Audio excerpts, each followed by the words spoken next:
여러분 안녕하십니까, 오키입니다. 반갑습니다. 운동 다녀왔어요. 요즘에 살 뺀다고 PT를 받고 있습니다. 10만원짜리 PT예요 여러분. 한 달에 굉장히 싸죠. 근데 상당히 만족하고 있습니다. 다음에 기회 되시면 창원 사시는 분들은 추천해 드리도록 하겠습니다.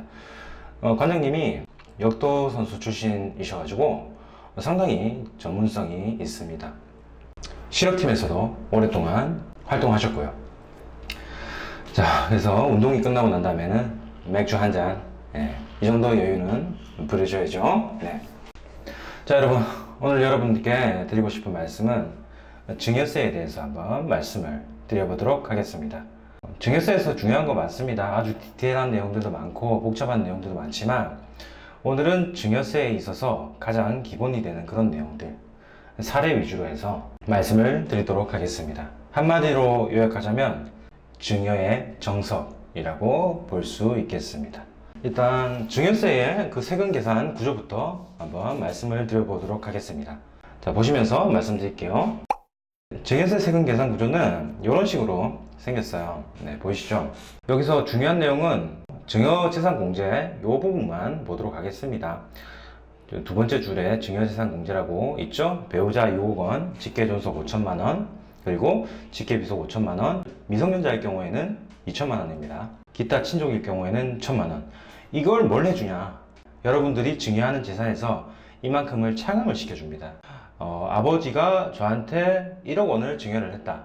그럼 아버지와 저 사이는 무슨 사이입니까?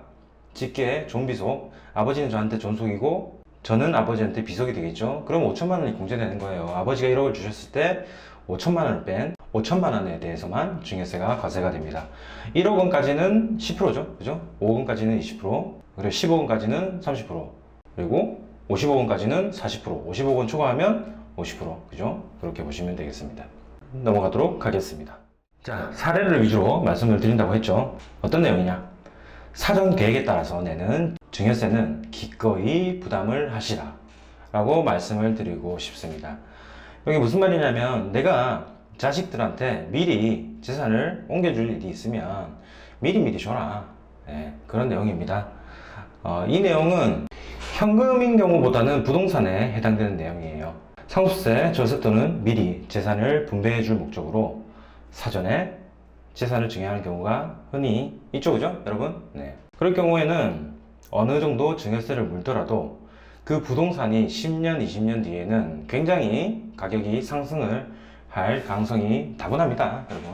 요즘 뭐 부동산 경기가 어렵다고 하지만 20, 30년 뒤에는 무조건 올라가게 돼 있죠. 그러면 이것 때문에, 부동산의 증가 때문에 나중에 이게 상속으로, 증여가 아닌 상속으로 자식에게 물려주게 되는 경우에는 상속세가 과도하게 발생을 할 위험이 있습니다.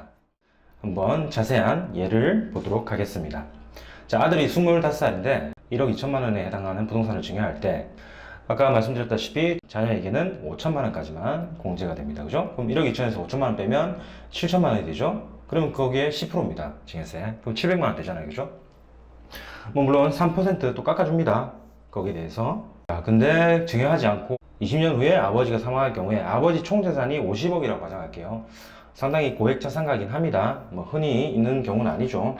뭐 상속세라고 하면 사실은 고액 자산가한테만 뭐 부과되는 세금이라고 보시면 돼요. 왜냐하면 보통 5억 또는 10억까지는 공제가 되니까요. 그죠? 근데 이 사람 50억이니까 상속세가 100% 나옵니다. 자, 이게 1억 2천만 원짜리가 뭐 20년 지나면 5억 충분히 될 수 있죠. 그죠? 그러면 이게 나중에 아버지가 50억 재산이 있기 때문에 이 사람은 50% 세율이 적용됩니다. 그럼 5억에 대해서 50%는 얼마입니까? 이것만 가지고 상속세가 2억 5천만 원이 나와요. 미리 증여했으면 증여세가 아까 약 700만 원 정도, 그 정도 나오는데 2억 5천만 원이 된 거예요. 그렇기 때문에 이런 경우가 발생하기 때문에 미리 증여를 하라, 이런 얘기입니다. 네, 그렇습니다. 뭐 물론 뭐 사례가 조금 약간 거시기 하죠. 돈이 이렇게 많은 사람이 별로 없으니까. 근데 뭐 이런 경우가 있다, 그래도 말씀드려 봅니다. 세 번째 해보도록 하겠습니다. 근데 이게 조금 특징이 있어요. 이게 사전 증여재산이라고 해서 뭐 돌아가시기 10년 이내에 뭐 특수한 개념입니다. 10년 이내에 뭐 가족들에게 무엇을 증여를 했다. 그걸 증여하고 10년 이내에 돌아가시게 되면 그 전에 증여했던 재산이 상속재산에 다시 들어가 버리는 그런 결과가 발생합니다. 물론 앞에 증여를 받았을 경우에 냈던 증여세는 차감이 되긴 합니다. 여기서 드리고 싶은 말씀은 그 상속재산에 포함시켜버리는 그 증여세 재산 가액이 증여 당시에 가액으로 합니다. 만약에 9년 전에 내가 증여를 받았다. 그러면 9년 이후에 아버지가 돌아가셨다. 9년 전의 가격으로 상속재산에 포함이 되는 거예요, 여러분. 예. 그러면 상속재산이 줄어들겠죠? 이런 혜택도 있습니다. 넘어가도록 하겠습니다. 자, 지금까지는 고액 자산가, 아까 50억 넘는 사람이었죠. 보통 뭐 50억 넘기가 사실 힘들죠. 뭐 저희 집도 얼마 없어요. 예. 상속세 안 나옵니다. 예를 들어서 뭐 아버지 돌아가셨는데 10억까지 공제가 되잖아요, 그죠? 재산이 10억 이하다 그러면 상속세가 나올 게 없어요, 그죠? 근데 아까 전에 말씀드린 게 뭐였습니까? 미리 증여를 받은 거에 대해서는 증여세를 아마 냈었을 거예요.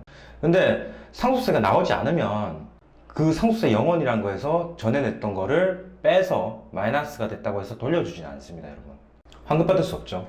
그렇기 때문에 내가 그렇게 고액 자산가가 아니다 그러면 5천만 원까지만 좀 증여를 미리 해주시는 그런 것도 생각해 볼 필요가 있습니다. 자, 한 가지 더 장점이 있는데 아까 전에 말씀드린 그 상속세를 절약할 수 있다는 것 첫 번째고요. 두 번째는 나중에 자녀가 자녀 이름으로 뭐 아파트 같은 걸 충분히 살 수가 있습니다, 그죠?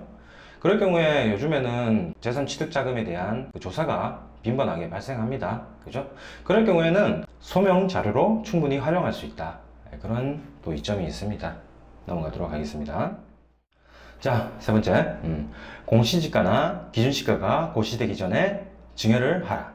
보통 주택이나 아니면 뭐 상가, 땅 같은 경우에는 그 상속이나 증여할 때 그 가액 기준을 뭐 개별 공시지가, 뭐 개별 주택 가격 이렇게 부르는 그런 기준시가들로 산정을 하게 됩니다. 그런 거 같은 경우에는 보통 1년에 한 번씩밖에 고지가 안 되거든요. 여기서 생각해 볼 게 뭐냐면 그 고지되는 시점이 있습니다, 여러분. 공시지가는 상승을 하죠, 일반적으로요. 그럼 발표되기 전에 미리 증여를 하면 낮은 금액으로 증여세가 부과될 수가 있겠죠, 그죠? 그 발표가 된 날 이후에는 당연히 그 발표된 올라간 금액으로 증여세가 부과될 수밖에 없습니다. 그런 걸 조심하라, 이런 말입니다. 한번 읽어보십시오. 자, 그래서 상세 내용을 좀 보시면, 자, 개별 공시지가 뭡니까, 여러분? 토지죠, 토지. 매년 5월 말에 발표가 됩니다. 개별 주택가격, 공동주택가격은 아파트라고 보시면 돼요. 그냥 개별 주택가격은 주택. 요거는 매년 4월 말까지 발표가 됩니다. 그리고 오피스텔이나 상업용 건물 같은 경우에는 매년 12월 말경에 고지가 됩니다. 뭐 보통 보면 오피스텔이나 상업용 건물의 그 기준 시간은 국세청 가시면 확인할 수가 있는데요. 대도시 위주로만 발표를 하고 있습니다. 예, 뭐 지방도시나 이런 데는 국세청 들어가셔도 확인할 수가 없어요. 네, 따로 산출을 하셔야 됩니다. 어떻게? 세무사한테 맡기셔가지고요. 네. 자, 그런 겁니다. 그래서 이 날이 되기 전에 미리 증여를 하라, 그런 말입니다. 넘어가도록 하겠습니다. 자, 어디서 확인할 수 있나? 개별 공시지가, 개별 주택 가격은 토지 또는 건물의 소재지의 시, 군, 구청 홈페이지에 접속하여 조회가 가능하십니다. 요즘엔 정부24 들어가면 다 조회 가능하죠, 그죠? 예. 보시면 되고요. 그리고 아까 말씀드린 그 상업용 건물이나 오피스텔 같은 경우에는 국세청 홈택스에 들어가시면 확인을 할 수가 있습니다. 주로 광역시나 특별시 같은 경우에는 나와 있습니다. 자, 그리고 공동주택 가격, 요거는 이제 아파트 가격이죠, 그죠? 요거는 국토교통부 공동주택 가격 열람 시스템에 들어가시면 검색이 가능하십니다. 넘어가도록 하겠습니다. 국토교통부 여기 들어가시면 추가적으로 토지에 대한 공시지가도 확인할 수 있습니다, 여러분. 예. 자, 네 번째, 자녀의 증여세를 부모가 대신 납부를 하면 또다시 증여세가 과세된다. 네. 무슨 말일까요, 여러분? 예를 들어서 자녀에게 부동산이나 주식 등을 증여하는 경우에 뭐 증여세를 자녀가 내게 되잖아요, 그죠? 근데 그 증여세 자체가 또 크게 나온 거예요. 부동산이나 주식은 내가 팔지 않는 이상 현금화 할 수가 없습니다, 그죠? 당장 낼 현금이 없는 거죠, 팔지 않는 이상. 팔지 않고 만약에 자녀가 또 증여세를 냈다, 그러면 그 자체도 너는 증여세를 낼 돈이 없는데 어떻게 증여세를 냈니? 너 부모님으로부터 받은 거구나. 그래서 또 증여세를 매겨버리는 그런 불상사가 발생을 할 수가 있습니다. 그래서 상세 내용을 좀 보시면 어떻게 하냐? 처음부터 줄 때 어느 정도 그 증여세가 나올 금액을 고려해서 그것까지 같이 줘라. 네, 그렇게 보시면 되겠습니다. 넘어가도록 하겠습니다. 자, 다섯 번째. 세대를 건너뛰어 증여를 하면 세금을 30% 더 내야 한다. 네, 무슨 내용이냐고요? 예를 들어서 내가 아버지한테 받으면 그냥 증여세 내고 끝납니다. 근데 내가 할아버지한테 받으면 그 증여세에서 30%가 더 가산됩니다. 예. 왜냐고요? 중간에 아버지 있으니까. 법에서는 이 돈은 아버지를 거쳐서 나한테 와야 되는데 직접 할아버지한테 받았다. 그래서 너는 증여세 한 번을 건너뛰었다. 이렇게 보는 거예요. 그래서 30%를 매겨버립니다, 여러분. 조금 억울하긴 하죠. 근데 뭐 어쩌겠습니까? 자, 상세 내용 보시도록 하겠습니다. 노란색으로 된 글씨 보시면 뭐 30% 부과되는데, 중요한 건 할아버지가 미성년자한테 줘버렸다. 네. 그럴 경우에는 그 금액이 20억이 만약에 초과하게 되면 30% 아닙니다. 40%를 더 때려박아 버립니다, 여러분. 예, 이거 조심하십시오. 근데 다만 예외는 있습니다. 예, 예외가 없을 수는 없죠. 만약에 아버지가 미리 돌아가셔가지고 없시다. 할아버지와 저만 살고 있다. 그럴 경우에는 이 30% 추가 과세를 하지 않습니다. 이렇게 보시면 되겠습니다. 자, 여러분. 오늘은 증여세에 관한 기본적인 내용들을 소개해 드렸습니다. 예전에도 증여세에 관해서 조금 구체적인 사례를 가지고 제가 한번 말씀드린 내용들이 있어요. 이런 것들도 한번 참고해 보시면 크게 도움이 되실 겁니다. 아, 여러분, 뭔가 화질이 좋아진 것 같지 않습니까? 오키가 장비를 새로 장만했습니다. 앞으로 좋은 영상 더 많이 찍어서 올리도록 하겠습니다. 조금이라도 도움이 되셨다면 구독과 좋아요 부탁드리도록 하겠습니다. 여러분, 감사합니다. 끝!